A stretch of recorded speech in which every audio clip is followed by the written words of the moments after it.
ইয়াবুদুল আওসান। নবীজি বলেন কিয়ামত ততদিন সংগঠিত হবে না যতদিন আমার উম্মতের একদল মুশরিকদের সাথে মিলিত না হবে। তাদের সাথে মুশরিকদের সাথে মিলিত না হবে, আর তাদের ইবাদতের মধ্যে শরীক না হবে। এখন আমরা সম্প্রীতির নামে এমন একটা অবস্থা করতেছি, শিরিকের শুভেচ্ছার বন্যা বসায় দেই। শিরিকের শুভেচ্ছার বন্যা মানে যারা যারা শুভেচ্ছা না জানাইতেছেন নাম লিস্টি করা হইতেছে। কেন জানাইলেন? কিসের শুভেচ্ছা জানায়? শিরিকে। আমার একটা ওয়াজি আছে, জুমার আলোচনা যারা নিয়মিত শোনেন, শিরিকে শুভেচ্ছা জানানো যাবে কিনা? শিরিকে শুভেচ্ছা জানায় মানুষ প্রত্যেকে, আমাদের দেশের প্রত্যেকে। আপনার যে প্রক্রিয়া আমাদের দেশ চলে সবগুলো স্বার্থবাদী, সব স্বার্থের পিছনে দৌড়ে। এখানে ঠিক বলতেছেন না, মানে বুঝাইতেছেন যে ইসলাম কায়েম করবেন, এখান থেকে বের হয়ে আপনিও 500 টাকার কাছে স্বার্থ বিক্রি করবেন, আপনি 1000 টাকার কাছে স্বার্থ বিক্রি করবেন। একজন এসে বলবে ভাই আমি কিন্তু 500, আরেকজন এসে বলবে 1000। এরকম অনেক লোক অপেক্ষা আছে। কি রে ভাই ঘটনাটা আসে না কেন? কিছু টাকা কামানো না ভাই, এত মুসলমান, 90 ভাগের বেশি মুসলমান, এতগুলা মুসলমান থাকতেও অনইসলামিক কোন মানুষ এই দেশে বারবার কেন আপনার বারবার কেন পালা বদল করে এক তাগুত দিয়ে ঘুরে ফিরে আবার কেন তাগুত বসে? বারবার কেন আমরা বৃষ্টি থেকে বাঁচার জন্য ঝর্ণা নিচে আসে দাঁড়াই পড়ে? বৃষ্টি থেকে বাঁচার জন্য কিসের নিচে? বারবার এই ভুল করি আমরা। বৃষ্টি থেকে বাঁচার জন্য ঝর্ণার নিচে এসে দাঁড়ায় থাকি। আমার শরীরে যেন বৃষ্টি না, কি হয়েছে ভাই? ভাই বৃষ্টি পাই তো এইখানে কি করতেছে? ও আচ্ছা ঝর্ণা। কেন এরকম হচ্ছে? বলেন আমার সাথে, এক তাগুত ছেড়ে বলেন আরেক তাগুত ধরা। বৃষ্টি থেকে বাঁচার জন্য ঝর্ণার নিচে এসে দাঁড়ানো। এসব সিদ্ধান্ত পাল্টানো, প্রক্রিয়াটাই পাল্টাতে হবে, খেলাফতের দিকে এগিয়ে যেতে হবে। আবু বকর, ওমর, উসমান, আলী রাদিয়াল্লাহু তাআলা আনহুম তাদের যুগ ফিরে না আসা পর্যন্ত মুসলিম জাতির ভাগ্যের পরিবর্তন হবে না, হতে পারে না, হওয়ার সম্ভাবনা হবে। আপনি কিছুকাল সফলতা দেখলেও চূড়ান্ত সফলতা খেলাফত ব্যবস্থা ছাড়া, মুসলমানের চূড়ান্ত সফলতা খেলাফত ব্যবস্থার মধ্যেই। এই জন্য সেই দিকে মুসলমানরা এগিয়ে যেতে হবে। আল্লাহ তৌফিক দান করুন। নবী বলেন আমার উম্মতের একদল মুশরিকদের সাথে মিলিত না হওয়া পর্যন্ত কিয়ামত সংঘটিত হবে না। নবী বলছে মুশরিকদের সাথে মিলিত হবে। কবে হবে বলেন তো? এই তো সুন্দর হয়ে গেছে। প্রতি বছর হাজার হাজার মুসলমানরা যেতেছে সেখানে। এরপর নবী বলেন ইন্নাহু সায়াকুনু ফি উম্মতি সালাসুনা কাজ্জালুনা কাযযাবুনা কুল্লুহুম ইয়াজুমু আন্নাহু নাবিয়্যুন শুনালা নাবিয়্যা বা'দি। আমার উম্মতের মধ্যে 30 জন মিথ্যাবাদী দাজ্জালের আবির্ভাব ঘটবে, সবাই দাবি করবে সে নবী। শোনো তোমরা, আমার পরে কিন্তু আর কোন নবী হবে না। ধোঁকাবাজরা আপনাদেরকে আরেকটা বিষয় দিয়ে ধোঁকা দিতে পারে। আলী রাদিয়াল্লাহু তাআলা আনহুকে আল্লাহ নবী একদিন বলেছিলেন, আলী তুমি কি চাও না মুসা নবী হারুন নবীকে যেমন স্থলাভিষিক্ত বানিয়ে গিয়েছিলেন, আমিও তোমাকে মদিনায় স্থলাভিষিক্ত বানিয়ে গেলাম, তুমি কি ওই হারুন নবীর স্থলাভিষিক্ত হতে চাও না? হারুন নবীর মর্যাদাটা কি তুমি চাও না? কোন নবী? হযরত আলী কি নবী না সাহাবী? হারুন তিনি কি নবী না সাহাবী? হারুন তিনি কি নবী না সাহাবী? আর হযরত আলী নবী না সাহাবী? এখন বুখারী একটা হাদিস আছে, হাদিসটা হলো 4416 নম্বর হাদিস। ওই হাদিসটা মন দিয়ে শোনেন। নবীজি তাবুক যুদ্ধে রওনা করলেন, হযরত আলীকে মদিনার দায়িত্ব দিলেন। দেওয়ার পর হযরত আলী বললেন, আতুখাল্লিফুনি ফিন নিসাই ওয়াস সিবিয়ান, হুজুর আমাদের নারী আর শিশুদের মাঝে রেখে দিলেন। নবীজি বললেন, আলী আলা তারদা আন তাকুনা মিন্নি বিমানজিলাতি হারুনা মিন মূসা। হারুন নবী মুসা নবীর যেমন স্থলাভিষিক্ত হয়েছে, তুমি কি চাও না আমার স্থলাভিষিক্ত হয়ে তুমিও হারুন নবীর ওই মর্যাদা অর্জন করবা? এটা কি তুমি চাও না আলী? এতে কি তুমি সন্তুষ্ট না? সুবহানাল্লাহ। ধোঁকাবাজ আপনারে বলবে, দেখছো আল্লাহ নবী আলীরে বলছে তুমি হারুন নবীর মর্যাদা কি চাও না? তাহলে কোন নবী? হারুন নবীর স্থানে নবী কোন সাহাবীরা আসলেন? আপনারা অনেকে বুঝাইতে পারে, তাহলে আলী যে নবী হারুন নবীর মতো বললেন কোন, তার মানে আলীও হাদিস শেষে নেই। নবী সাথে সাথে বলছে, আলী শোনো হারুন কিন্তু নবী, তুমি নবী না, তুমি সাহাবী, আমার পরে আর নবী হবে না বলে দিস। এই হাদিসের শেষে আছে, এই হাদিসের ধোঁকাবাজ শেষের অংশ বলে না, এই হাদিসের শেষে আছে নবী বলতেছে আলী আমার পরে কিন্তু নবী হবে না, তোমার হারুন নবীর মর্যাদা দিছি, এর মানে এই না তুমি নবী হয়ে গেছো, তুমি কিন্তু সাহাবী, আমার পরে নবী হবে না। আল্লাহ আমাদেরকে বোঝার তৌফিক দান করেন। তাহলে কাদের এইখানে একটা ছোট্ট মহলে নবুয়ত, এটা সাহাবী দেখছে, এটা নবীর এই জায়গায়। রাসূলুল্লাহ সাল্লাল্লাহু আলাইহি সাল্লামের বুক কেমন ছিল? আরিদ সদরি, বুকটা ছিল আপনার প্রশস্ত, চওড়া প্রশস্ত ছিল। দকিকাল মাসরুবা, বুক থেকে নাভি পর্যন্ত পশমের চিকন একটা রেখা ছিল, হালকা পাতলা পশমের, অনেক ঘন পশম আমাদের হয় এমন না, নবীজির বুক থেকে নাভি পর্যন্ত পশমের চিকন একটা রেখা ছিল, যেন কোন শৈল্পিক সৌন্দর্য আল্লাহ তাআলা আল্লাহ রাসূলের বুকের মধ্যে বসায়। পেট কেমন ছিল? সাওয়াআল বাতনি ওয়াস সাদরি, বুক আর পেট ছিল সমান সমান। বুক আর পেট ছিল কি সমান সমান, এই বুক আর পেট সমান সমান ছিল। এই জন্য পেট সমান সমান রাখতে হবে, তা আমাদের পেট খালি বেড়ে যায়। 10টা বাজে খান খাওয়ার পরে ওই সময় কি করেন? স্ত্রীকে বলে এখান থেকে 10টা খানাটা নাও। আল্লাহ বাঁচাইছে, ওনার যদি উজু ইসলামজা না লাগতো, উনি ওই জায়গায় উজু ইসলামজাও করতো না, বাস শুয়ে গেছে। পরে সকালবেলা এই বড় পেট হয়ে গেছে। আপনি 10টা বাজে খেয়ে দিয়ে শুয়ে গেলেন, তখন তো আপনার পেট বাড়বে, আপনার শরীরের ভিতরে খাবারটা বার্ন হতে হবে, তো এটা তো হলো না। আপনি খেয়ে খেয়ে শুয়ে গেলেন, তো হলো কিভাবে? এই জন্য বলেন আল্লাহ আশা, বলেন ক্বাবলাল ইশা, বলেন রাতের খাবার এশার আগে। এবার বলেন আশা এশার আগে। আশা মানে বলেন রাতের খাবার, তো আশা রাতের খাবার কখন? এশার আগে।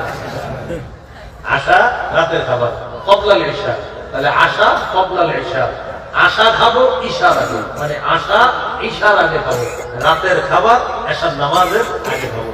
তাহলে সহজে মনে রাখার জন্য স্ত্রীকে বলবেন এই এখন থেকে এশার আগে আশা দিবা, আর ঘটনাকে আপনি আশা রাখি। আশা হলো রাতের খাবার, আর এশার আগে মানে এশার নামাজের, এশার নামাজের আগে রাতের খাবার খাবে। খাওয়ার পর এশার পরে 2 রাকাত সুন্নত করবেন, হলো 6 রাকাত। 8 রাকাত আরো অতিরিক্ত করবেন, হলো 14 রাকাত। 3 রাকাত বিতির করবেন, হলো 17 রাকাত। এরপরে আপনি ঘুমিয়ে যাবেন। আপনার পেট কিভাবে বাড়বে বলেন? পেট তো সালাম দিবে না, বাড়ার কোনো সুযোগ নেই, সম্ভাবনা নাই। তাহলে এশার আগে খাবার খাবেন, এশার পরে বেশি গল্প করবেন না, স্ত্রীর সাথে 2-4টা ভালো কথা বলে শুয়ে পড়বেন। তাহাজ্জুদের সময় উঠে 2 রাকাত 4 রাকাত যা পারেন তাহাজ্জুদ করে, ফজরের আযান দেওয়ার পর লম্বা সময় থাকলে সুন্নতটা ঘরে পড়বেন। সুন্নতের সালাম ফিরানোর পর স্ত্রীর দিকে তাকাবেন, যদি জাগ্রত থাকে তাকে উঠাবেন, আর জাগ্রত যদি ঘুমন্ত থাকে তাকে উঠাবেন, আর জাগ্রত থাকলে তার সাথে 2-4টা ভালো কথা বলবেন। ভালো কথা বলার পর এরপরে আপনি ফরজ নামাজ পড়ার জন্য মসজিদে রওনা করবেন। আমাদের নবী অবিকল এই কাজগুলো করতেন।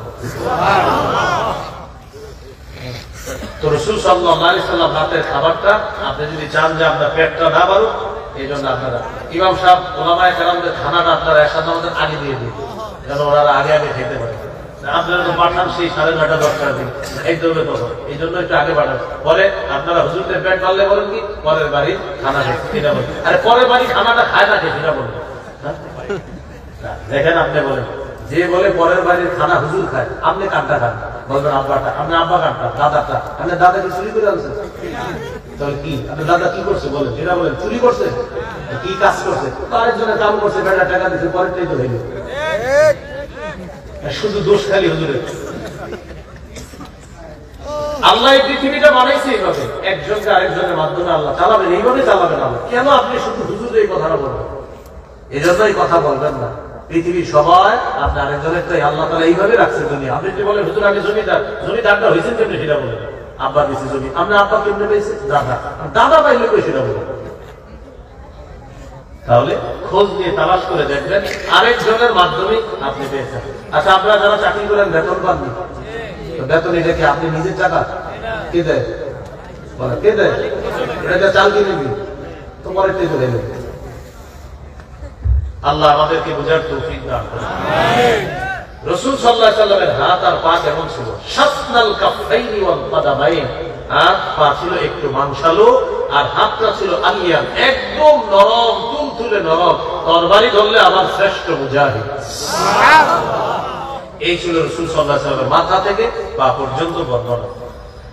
নবীজি সাল্লাল্লাহু আলাইহি ওয়াসাল্লামের আখলাক কেমন ছিল? সূরা কলমের মধ্যে আল্লাহ বলেছেন, ইন্নাকা লাআলা খুলুকিন আযীম, আপনি মহান চরিত্রের উপর অধিষ্ঠিত আছেন, আপনি মহান চরিত্র।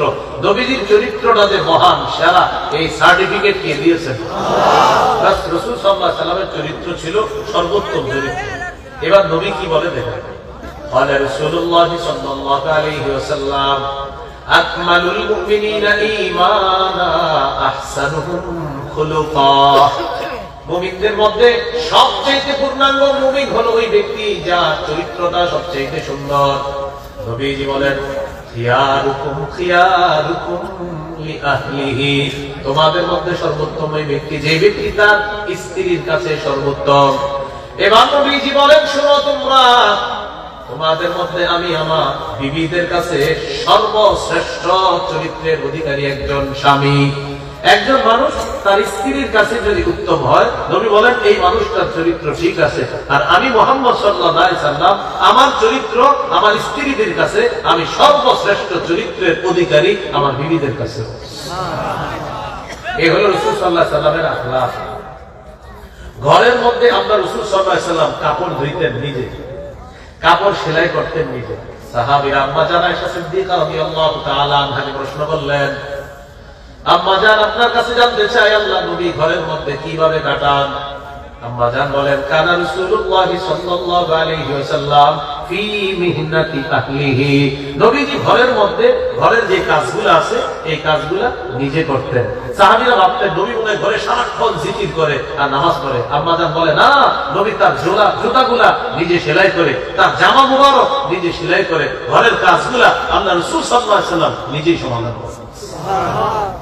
তাহলে জুতা সেলাই করে নবীজি নিজে, রাসূল সাল্লাল্লাহু আলাইহি ওয়াসাল্লাম জামা মুবারক নিজে সেলাই করে। এগুলো আমাদের জন্য আদর্শ, আমরা এই আদর্শগুলো গ্রহণ করা উচিত। আমাদের সবগুলা কাজ যে অন্যের উপর চাপায় দিব এমন না, মাঝে মাঝে নিচে কিছু কাজ করা। আমাদের মাঝে অনেক মানুষ আছে, পানিটা এখানে আছে, এইখানে আছে, স্ত্রীরা ডাক দিয়ে বলে পানি দাও, আচ্ছা আপনি ডেলি কি তো আপনার স্ত্রীরা ডাকে বলে পানিটা দাও, আপনি তো এই পানিটা এখান থেকে নিয়ে খেতে পারতেছেন। হ্যাঁ, একটা আছে আপনি ব্যস্ত প্রচুর, আপনি আসলেই ব্যস্ত, তখন স্ত্রী একটু দূরে পানি দাও। আল্লাহ রাসূলের আদর্শ গ্রহণ করেন, স্ত্রীর কাছে এটা না দিলে আপনি নিজে তো পানিটা পান করতে পারেন। জুতাটা আপনার একটু পরিষ্কার করা দরকার, অফিসে যাবেন, ওইটা স্ত্রী বললেন জুতাটা পরিষ্কার করবো, আপনার কিন্তু আর কোনো কাজ নাই, আপনি একটু পরিষ্কারটা করলে সমস্যাটা ছিল কোথায়? এখন কেন করবেন? আমার নবী করতেন, নিজের জুতা নিজে সেলাই করতেন, নিজের কাপড় নিজে সেলাই করতেন। এই জন্য আমরা নিজেরা যতটুকু পারি নিজেদের কাজগুলা করার চেষ্টা করবো। আল্লাহ তৌফিক দান। রাসূল সাল্লাল্লাহু আলাইহি ওয়াসাল্লামের জীবনের অন্যতম একটা শ্রেষ্ঠ অংশ হলো দাওয়াতের অংশ। কিসের অংশ ভাই? দাওয়াতের অংশ। আমার সাথে একটু বলেন, কথার কষ্ট, কর্মের কষ্ট সহ্য করতে হবে। এই জায়গায় আমরা যারা আছে, ওলামায়ে হযরত আছে এখানে অনেকে, আমরা আমাদের জীবনে চলার পথে বিশেষ করে ইসলামী কাজ যারা আমরা করবো, এই দুইটা আমাদের যোগ্যতা থাকতে হবে যে মানুষ আমারে কটু কথা বলবে, ধৈর্য ধরতে হবে, মানুষ আমারে কর্মের আঘাত করবে, এটা দিয়ে আমাকে ধৈর্য ধারণ করতে হবে। নবীজির জীবনের শ্রেষ্ঠ এই দুইটা অংশ প্রত্যেকটা ওলামায়ে কেরাম, ইমাম, খতিব, দাঈ ইলাল্লাহ যারা আছে তাদের গ্রহণ করতে হবে। কথা দিয়ে কষ্ট দিবে, সহ্য করা, কর্ম দিয়ে কষ্ট দিবে, সহ্য করা। সূরা আনআমের 135 নম্বর আয়াতে জালেমদের সম্পর্কে আল্লাহ কিছু আলোচনা করেছেন, যে জালেমরা কেন নির্যাতন করার কারণে তাদের ঠিকানা কোথায় হবে, তারা কি কি করেছে, উল্টা পাল্টা কথা বলার কারণে আল্লাহ তাআলা তাদের সাথে কি আচরণ করেছে। সূরা আনআমের 34 নম্বর আয়াতটা শোনার আগে একটা ঘটনা শোনা। নবীজি মক্কার একটা বাজারে গেছে দাওয়াত দিতে, নাম জুল মাজাজ। বলেন কি নাম? ওই বাজারে গেছে, আবু লাহাব চাচা পিছনে পিছনে গেছে, মুহাম্মদ কই যায় দেখি সাল্লাল্লাহু আলাইহি ওয়াসাল্লাম। বাজারে গিয়ে সবাইকে ডাকতেছে, ইয়া আইয়ুহান নাস কুলু লা ইলাহা ইল্লাল্লাহ তুফলিহু। সবাইকে ডাকতেছে, ডাক দেওয়ার পর বললেন, তোমরা বলো আল্লাহ ছাড়া কোনো ইলাহ নাই, তোমরা সফল হয়ে যাবা। আবু লাহাব পিছন দিক থেকে গিয়ে বলতেছে, শোনো তোমরা, লা তুতিউহু, মুহাম্মাদের কথা তোমরা শুনবা না, ফাইন্নাহু সাবিহুল কাযযাব। মাশাআল্লাহ, সব আপনারাও নাউজুবিল্লাহ বলেন। আবু লাহাব বলল, মুহাম্মাদের কথা শুনবা না, মুহাম্মদ একজন ধর্মত্যাগী, অধিক মিথ্যাবাদী। আমাদের নবী নাকি মিথ্যাবাদী? তো এই কথা বলার পরে নবী খুব কষ্ট হয়েছে। আল্লাহ সান্ত্বনা দিয়ে দিলেন সূরা আনামের 34 নম্বর আয়াত দিয়ে। আল্লাহ বলেন, ওয়ালাকাদ কুযযিবাত রুসুলুম মিন ক্বাবলিকা ফাসাবারু আলা মা কুযযিবু ওয়া উযু হাত্তা আতাহুম নাসরুনা। আপনার পূর্বে বহু রাসূলকে মিথ্যাবাদী বলা হয়েছে। মিথ্যাবাদী বলার পরেও তারা কষ্ট সহ্য করেছে, তারা মিথ্যাবাদী বলার পরেও দাওয়াতের কাজ করেছে। হাবিব এক পর্যায়ে তাদের কাছে আমার সাহায্য চলে আসছে, আপনি একটু সহ্য করেন। নূহ নবীর অবস্থা এমন হয়েছে, নূহ নবী বলেন, ইন্নী কুল্লামা দাউতুহুম লিতাগফিরা লাহুম জাআলু আসামিআহুম। আল্লাহ, আমি যখন আমার জাতিকে দাওয়াত দেই, তারা তাদের কানে আঙ্গুল ঢুকায়, আমার কথা যেন তাদের কানে না যায়। কানে আঙ্গুল ঢুকায়, আমি দাওয়াত দিচ্ছি যেন। আল্লাহ তাআলা আমাদের নবীকে সান্ত্বনা দিবেন, আপনার পূর্বে অনেক রাসূলকে মিথ্যাবাদী বলা হয়েছে, একটু সহ্য করেন। তাহলে কথার সহ্য, আঘাত সহ্য করা। আরেকটা কর্মের আঘাত। বলেন কিসের আঘাত? কর্মের আঘাত কি? এই যে চাদরটা একটু পরে দেখবেন, সহিহ বুখারীর 4815 নম্বর হাদিস। রাসূল সাল্লাল্লাহু আলাইহি ওয়াসাল্লাম নামাজ পড়তেছে, বাইনামা রাসূলুল্লাহ সাল্লাল্লাহু আলাইহি ওয়াসাল্লাম ইউসাল্লি বিফিনাইল কাবা, কাবা চত্বরে নামাজ পড়তেছে। ইদ আকবালা উকবা ইবনে আবি মুআইদ, একটা পাপিষ্ঠ আছে তার নাম উকবা ইবনে আবি মুআইদ। সে আসছে, আসার পর নবীজি কি করছে, লাওয়া সাওবাহু ফি উনুকি, নবীর গলার মধ্যে একটা কাপড় পেঁচাইছে। এইভাবে পেঁচানোর পর ফাখানাকা বিহি খালকান শাদীদা, কাপড়টা পেঁচায়া নবী নামাজের অবস্থায় দুই পাশ থেকে এইভাবে কাপড়টা টান দিছে, ফাঁসি লাগায় আল্লাহ রাসূলকে হত্যা করলেন। দুই পাশ নবীজি কেরাত করা অবস্থায় টান দিছে, জবান থেকে কিছু বের হচ্ছে না। টান দেওয়ার পরে পুরো আপনার চাপ লাগছে আর কথা বের হচ্ছে, কিচ্ছু বের হচ্ছে। আবু বকর সিদ্দিক রাদিয়াল্লাহু তাআলা দৌড়ে আসছে।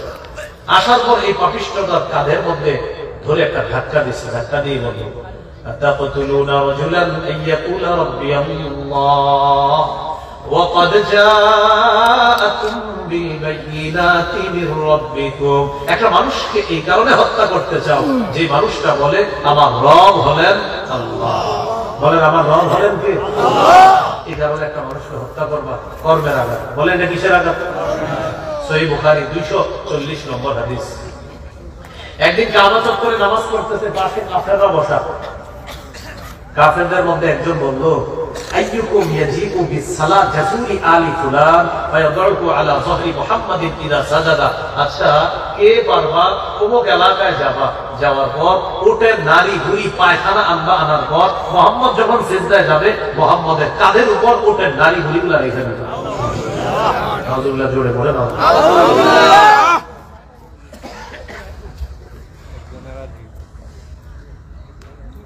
আমি যখন আপনার ওই হজে গিয়েছিলাম, আমি বারবার আপনার এই হাদিস, এই দুইটা হাদিস স্মরণ করতেছিলাম যে কোন পাশে যাবে নবীজির চাপটা দিচ্ছে, কাবা চত্বর।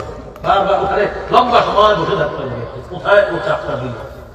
আর কল্পনা করতাম এই পাপিষ্ঠ গুলোর পাশে কোথায় বৈশা বৈশা বলতেছে কে বারবার। এক ব্যক্তি দাঁড়াইছে, ওই যে লোকটা গলায় চাপ দিচ্ছে না উকবা, ও দাঁড়াইছে, দাঁড়ায় বলে আমি পারবো। ওই এলাকায় গেছে, ওটের নারী বুড়ি পায়খানা আর সিরাতি হিসাবের মধ্যে আসছে রক্ত, এগুলা নিয়ে আসছে। গোবর আনছে, নারী বুড়ি আনছে, আর সিরাতি হিসাবে আনছে, আছে আপনার রক্ত নিয়ে আসছে, ওটের রক্ত না পাক।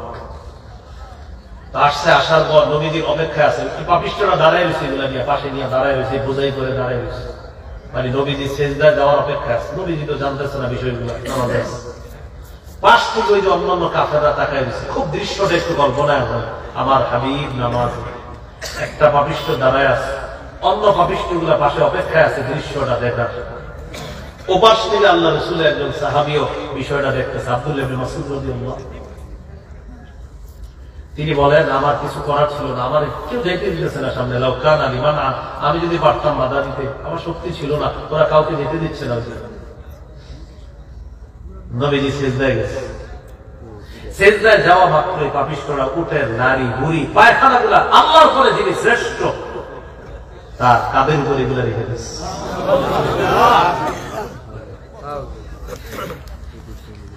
সিজদা থেকে মাথা উঠাইতে পারতেছে না, পুরা ভারী বোঝাই করা তো আপনার, আবার নাপাকি তো চারবার দিয়ে পড়তেছে, মাথা উঠাইতে কষ্ট হইতেছে। এখন যেটা আপনাদেরকে শোনানোর জন্য আমি বলতেছি, কাফেররা যারা বসা পাশে ওরা দেখা দেখা হাসতেছে, হাদিসে আসছে ইস্তাজালু ইয়াতাকুনা ইউহিলু বা'দুহুম আলা বাদি, হাসতে হাসতে একজন আরেকজনের উপর পড়তেছে। তুমি দেখ দেখ দেখ মুহাম্মদ কেমন দেখাচ্ছে, নাউজুবিল্লাহ।